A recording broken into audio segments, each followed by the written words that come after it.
அனைவருக்குமே வணக்கம். சற்று முன் கிடைத்திருக்கக்கூடிய ஒரு மிக மிக முக்கியமான செய்தி ஒன்று வெளியாகி உள்ளது. சற்று முன் திமுகவை கதறவிட்ட பாஜக, ஸ்டாலின் கதை முடிந்தது. இது மாதிரி செய்திகள் வெளியே இருக்கு. இப்போ சமீப காலமாகவே திமுக ஒரு மிகப்பெரிய பிரச்சனைகள் போயிட்டு இருக்கு. இதை தொடர்ந்து பார்த்தீங்கன்னா இப்போ நாடாளுமன்றத்தில் பாஜக செய்த ஒரு மிகப்பெரிய சம்பவத்தினால தான் இப்போ திமுகவே பெரும் கதி கலங்கி போய் தான் இருக்காங்க இல்லையா. இப்போ பார்த்தீங்கன்னா சட்டமன்றத்தில் ஒரே நாடு ஒரே தேர்தல் என்ற கோரிக்கை பார்த்தீங்கன்னா இப்போ என்ற நடைமுறை தான் பார்த்தீங்கன்னா இந்திய முழுவதுமே வரப்போகுது.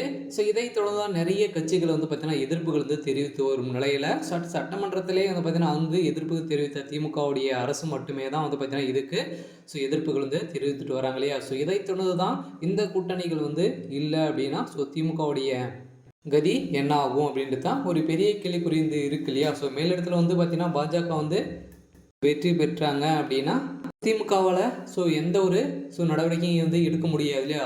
இதன் அடிப்படையில் தான் ஒரே நாடு ஒரே தேர்தல் என்ற திட்டத்தில் பார்த்தீங்கன்னா நடைமுறை வரப்போகிறதாக சமீப காலத்தில் பரபரப்பாக பேசப்பட்டு ஒரு நிலையில் இப்போ பார்த்தீங்கன்னா உலகின் மிகப்பெரும் ஜனநாயக நாடாக இந்தியாவில் தேர்தல் என்பது ஜனநாயக திருவிழா என பார்க்கப்பட்ட ஒரு நிலையில் தேர்தல் பிரச்சாரம், பொது கூட்டங்கள், பேரணிகள், வாக்குறுதிகள், விநியோகமான தேர்தல் பிரச்சார உத்திகள் என அனைத்தும் ஒரே தேர்தல் ஒரே ஜனநாயக திருவிழா தான் என்பதை மிகும் விதமாக இந்த ஒரே நாடு ஒரே தேர்தல் என்ற திட்டத்தை பார்த்தீங்கன்னா அமல்படுத்துவதற்கான நடவடிக்கைகள் ஈடுபட்டு வரும் நிலை பாஜக அரசு.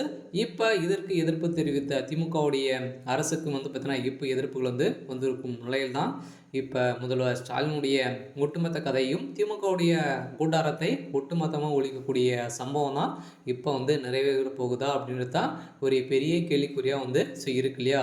இந்த ஒரே நாடு ஒரே தேர்தல் என்ற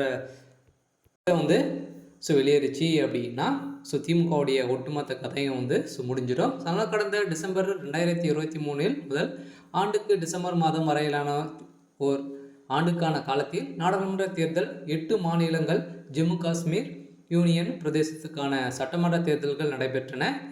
சட்டமன்ற தேர்தல் 7 கட்டமாக 45 நாட்கள் நடைபெற்று வரும் நிலையில் சுமார் 100 கோடி வாக்காளர்கள் நாடாளுமன்ற தேர்தலில் வாக்களிக்க தகுதி பெற்றிருக்கின்ற நிலையில் சட்டமன்ற தேர்தலையும் கருத்தில் கொண்டதால் இந்த ஒரு ஆண்டின் பெரும்பாலான நாட்கள் தேர்தல் காலமாக தான் போயிருக்கும் நிலையில் இதை தொடர்ந்து தான் இப்போ மோடி அவர்கள் போட்டக்கூடிய திட்டம் தான் ஒரே நாடு ஒரே தேர்தல். இதற்கு எதிர்ப்புகள் தெரிவித்து வரும் நிலையில் இப்போ இந்த திட்டம் நிறைவேறுமா அப்படின்னு தான் கேள்விக்குறியாக இருந்தாலும் இந்த தேர்தல் திட்டம் வெளியேறிச்சு அப்படின்னா திமுகவை பெரும் கதறவிட்ட சம்பவமாக தான் பார்த்தீங்கன்னா இப்போ பார்க்கப்பட்ட ஒரு நிலையில் இருந்தாலும் என்ன நடக்கும் அப்படின்றத வெயிட் பண்ணி பார்க்கலாம். இது மாதிரி செய்திகளை தெரிஞ்சுக்கணும் அப்படின்னா மறக்காமல் நம்மளுடைய சேனலை சப்ஸ்கிரைப் பண்ணிக்கோங்க. தேங்க்யூ.